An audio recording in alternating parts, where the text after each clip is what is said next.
Hello student, welcome to my YouTube channel excellent success group. तो student, आज हम discuss करेंगे क्लास 9 में चैप्टर 7 ट्रायंगल के इंपॉर्टेंट क्वेश्चन नंबर 36 में बोला गया है O is a point on interior of a square के अंदर कोई पॉइंट है O A B C D such that O A B is an equilateral triangle show that O C D is an isosceles triangle. ये बात हमें proof करनी है। तो प्रूफ करने के लिए सबसे पहले मैं बना लेता हूँ एक स्क्वायर। ये बना दिया मैंने स्क्वायर जिसका नाम है ए बी सी डी। फिर बोला गया इसमें कोई पॉइंट ए है, उस पॉइंट से लेकर ट्रायंगल बनाया गया ओ ए बी जो कि इक्विलेटरल ट्रायंगल है। मान लो मेरा पॉइंट ओ यहाँ पर होगा, ओ ए बी, ये है इक्विलेटरल ट्रायंगल। अब इक्विलेटरल ट्रायंगल है जिसके तीनों साइड क्या होती है इक्वल, तो ओ ए जितना होगा उतना ही ओ बी होगा, उतना ही ए बी होगा। अब जो ए बी साइड है वो क्या है, स्क्वायर की साइड है, तो जितना ए बी होगा उतना ए डी होगा, उतना सी डी होगा, उतना बी सी बी होगा। फिर आगे बोला ये गया है show that O C D ये मेरे क्या होगा, एक आइसोसेलेस ट्रायंगल होगा। ये बात हमें प्रूफ करनी है। मैंने ओ को सी से मिलाया, ओ को डी से मिलाया, प्रूफ करना है ओ सी डी ये मेरा आइसोसेलेस ट्रायंगल है। अब आइसोसेलेस ट्रायंगल के लिए कम से कम दो साइड का इक्वल होना ज़रूरी है। तो जो इन्फॉर्मेशन गिवन है सबसे पहले हम वो लिखेंगे। हमारे पास गिवन है A B C D is a square है, तो उसकी चारों साइडें क्या होंगी equal, A B equal B C equal C D equal A D, जिसे मैंने नंबर 1 मान लिया। और मेरा O A B is an equilateral triangle, ठीक है, जिसके अंदर जिसकी तीनों साइडें क्या होंगी इक्वल, ओ ए बराबर ओ बी बराबर ए बी, जिसे नंबर मैंने 2 मान लिया। अब नंबर 1 और 2 से फ्रॉम 1 एंड 2 यहाँ मैंने लिखा ओ ए बराबर ओ बी बराबर ए बी, और ए बी किसके बराबर है बी सी के, बी सी बराबर सी डी के, सी डी बराबर ए डी के। इसे मैंने नंबर 3 मान लिया, मतलब सारी साइड मेरी इक्वल है। मुझे प्रूफ करना है, टू प्रूव कि triangle O C D is an isosceles triangle. ठीक है, प्रूफ करना है कि आइसोसेलेस ट्रायंगल। अगर ये आइसोसेलेस ट्रायंगल होगा तो जिसकी दो साइडें क्या होंगी इक्वल होंगी। अगर मैं प्रूफ कर दूं कि मेरा ओ डी और ओ सी बराबर है तो ये प्रूफ हो जाएगा कि ये आइसोसेलेस ट्रायंगल है। इसे प्रूफ करने के लिए देखो क्या करना पड़ेगा। मेरे ट्रायंगल ओ ए डी ये वाला ट्रायंगल, ओ सी डी ये वाला ट्रायंगल, अगर मैं दोनों को कॉन्ग्रुएंट कर दूं, इन दोनों ट्रायंगल को कॉन्ग्रुएंट कर दूं तो इनके सारे कॉरस्पॉन्डिंग पार्ट क्या होते हैं इक्वल बाय सिम्प्लिसिटी। तो मेरा प्रूफ हो जाएगा ओ डी बराबर ओ सी के बराबर हो जाएगा, ओ डी बराबर ओ सी के। अगर दोनों साइड इक्वल आ गई तो ये आइसोसेलेस प्रूफ हो जाएगा। इन दोनों को कॉन्ग्रुएंट करने के लिए मुझे कम से कम 3 चीज़ें चाहिए, या तो मेरी 3 साइडें इक्वल हो जाए, या 2 साइडों के बीच का कोई एक एंगल इक्वल हो जाए, या 2 एंगल के बीच की कोई एक साइड इक्वल हो जाए। ठीक, तो यहाँ पर देखो दोनों ट्रायंगल है मेरे, ये वाली साइड इसके बराबर है, ये वाली साइड इसके बराबर है। ठीक, सिर्फ या तो मेरी एक साइड इक्वल हो जाए या कोई एक एंगल इक्वल हो जाए। तो हम इस एंगल को बराबर कर लेंगे। कैसे बराबर करेंगे, मेरा angle D A B 90 degree का एंगल है, यहाँ लिखूँगा each angle of square is 90 degree and each angle of equilateral triangle is 60 degree. Square का ईच एंगल 90 डिग्री का होता है और इक्विलेटरल ट्रायंगल का ईच एंगल 60 डिग्री का होता है। तो ध्यान से देखना, एंगल डी ए बी ये मेरा 90 डिग्री का है, ओ ए बी ये मेरा 60 डिग्री का है। अगर इस 90 डिग्री के एंगल में से मैं ये 60 डिग्री का एंगल माइनस कर दूं तो ये मेरा एंगल आ जाएगा 30 डिग्री का एंगल। क्या आ जाएगा 30 डिग्री एंगल, जिसका नाम क्या होगा D A O. Angle D A O बराबर हो जाएगा 90 माइनस 60 30 डिग्री। जितना मेरा ये एंगल होगा उसी हिसाब से ये भी मेरा उसी हिसाब से होगा। ये 90 है और ये कितना है 60 है, तो ये मेरा एंगल कितने डिग्री का आ जाएगा 30 डिग्री का, जिसका नाम क्या होगा सी बी ओ। ये भी 30 होगा, ये भी 30 होगा। ठीक, दोनों 30 डिग्री के हो गए। ये दोनों ट्रायंगल है, इन दोनों ट्रायंगल को मैं दोबारा से ड्रॉ कर लेता हूँ। कुछ इस तरीके से, ये O D A and B O C. ये वाली साइड मेरी बराबर है इस वाली साइड की, ये वाली साइड बराबर मेरी इस वाली साइड की, ठीक। और ये मेरा एंगल आया 30 डिग्री का, ये एंगल भी आया 30 डिग्री का। तो देखो दो कॉरेस्पॉन्डिंग साइड के बीच का एंगल इक्वल है, साइड का एंगल दोनों साइडों के बीच का एंगल इक्वल है।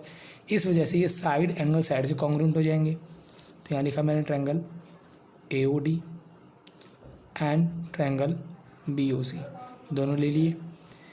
AD बराबर है BC के, फ्रॉम 3 लिख सकते हो, फ्रॉम 3। एंगल DAO बराबर CBO, दोनों के 3 डिग्री के, 30 डिग्री के। जितना OA उतना OB, यहाँ भी क्या लिख सकते हो, फ्रॉम 3 से। साइड आई, एंगल आया साइड आई। इस रूल से ट्रायंगल AOD कॉन्ग्रुएंट होगा BOC के बाई SAS, कॉन्ग्रुएंट हो गया। और कॉन्ग्रुएंट ट्रायंगल के सारे पार्ट इक्वल होते हैं बाय CPCT। तो OD बराबर हो जाएगा OC के बाय CPCT, क्योंकि दो कॉन्ग्रुएंट ट्रायंगल के कॉरेस्पॉन्डिंग पार्ट क्या होते हैं, इक्वल होते हैं। ये बराबर हो जाएगा इसके, दोनों साइडें बराबर आ गई। अगर दोनों साइडें बराबर आ गई तो प्रूव हो जाता है, hence proved triangle OCD is an isosceles triangle. और इसी के साथ मेरा क्वेश्चन नंबर 36 यहाँ पे कंप्लीट होता है। तो अब हम डिस्कस करेंगे क्वेश्चन नंबर 37। तो क्वेश्चन नंबर 37 कुछ इस तरीके से है, बोला गया ABC and DBC are 2 triangle on a same base. दो ट्रायंगल बने हुए एक ही बेस पे, देखो BC एंड BC। तो ये ट्रायंगल कुछ इस तरीके से होगा। ये मेरा पहला ट्रायंगल है जिसका नाम दे दिया मैंने ABC, दोनों का बेस सेम है, ये ध्यान रखना, ठीक है। दूसरा ट्रायंगल मैंने दे दिया ये DBC, दोनों ट्रायंगल हो गए on a same base BC such that A and D lie on opposite side of BC। A और D जो कि अपोजिट डायरेक्शन में है BC और BC के, A इधर है और D इधर है। फिर बोला AB बराबर AC के है, जितना AB है उतना मेरा AC है, जितना मेरा BD है उतना मेरा CD है। Show that AD is a perpendicular bisector of BC। जो मेरी लाइन AD है, सॉरी थोड़ी लाइन टेढ़ी हो गई है, AD जो है वो परपेंडिकुलर बाइसेक्टर है। अब परपेंडिकुलर बाइसेक्टर का मतलब क्या होता है कि जितना मेरा BO होगा उतना मेरा OC होगा, और साथ साथ यहाँ पे क्या बनेगा, 90 डिग्री भी बनेगा। ये बात हमें प्रूफ करनी है। तो पहले लिखते हैं गिवन पार्ट, जो हमारे पास गिवन है। लिखा in triangle ABC, triangle ABC में क्या गिवन है, AB इक्वल है AC के, एंड इन ट्रायंगल BDC में BD बराबर है CD के। नंबर 1 मान लिया, नंबर 2 मान लिया, आगे जरूरत पड़ेगी तो देख लेंगे। इतना होने के बाद हमें प्रूफ करना है, टू प्रूव कि AD इज परपेंडिकुलर बाइसेक्टर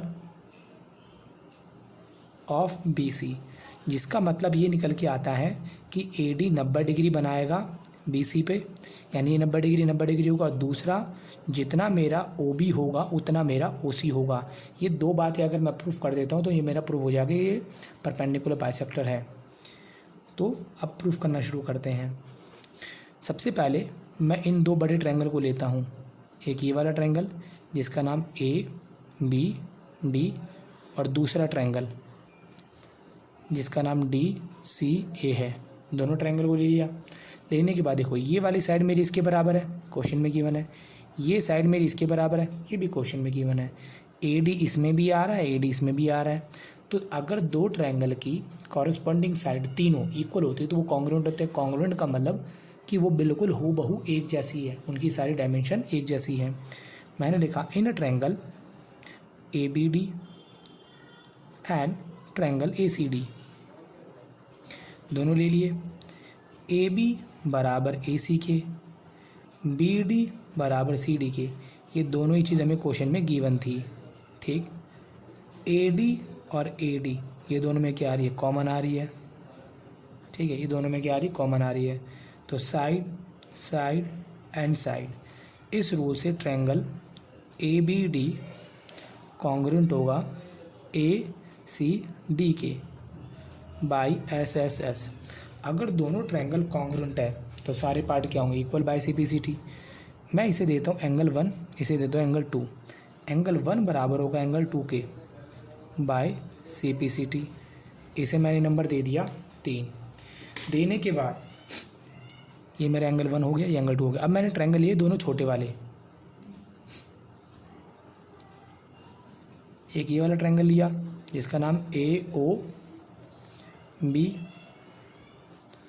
दूसरा ट्रायंगल लिया मैंने AOC। अब गिवन क्या क्या है, एंगल 1 बराबर एंगल 2 के, एक तो ये चीज़ गिवन है, AO इसमें भी आ रहा है, AO इसमें भी आ रहा है, ये भी गिवन है, AB इसमें भी है, AC इसमें भी है। देखो AB और AC दोनों बराबर थे मेरे, तो साइड एंगल साइड इस रूल से कॉन्ग्रुएंट होगी मेरी ये, तो इन्हें भी कॉन्ग्रुएंट कर देंगे। In triangle AOB and triangle AOC दोनों ले लिए। AO ये मेरा आ रहा कॉमन, तो यहाँ लिख दिया मैंने, कॉमन पार्ट है मेरा ये वाला।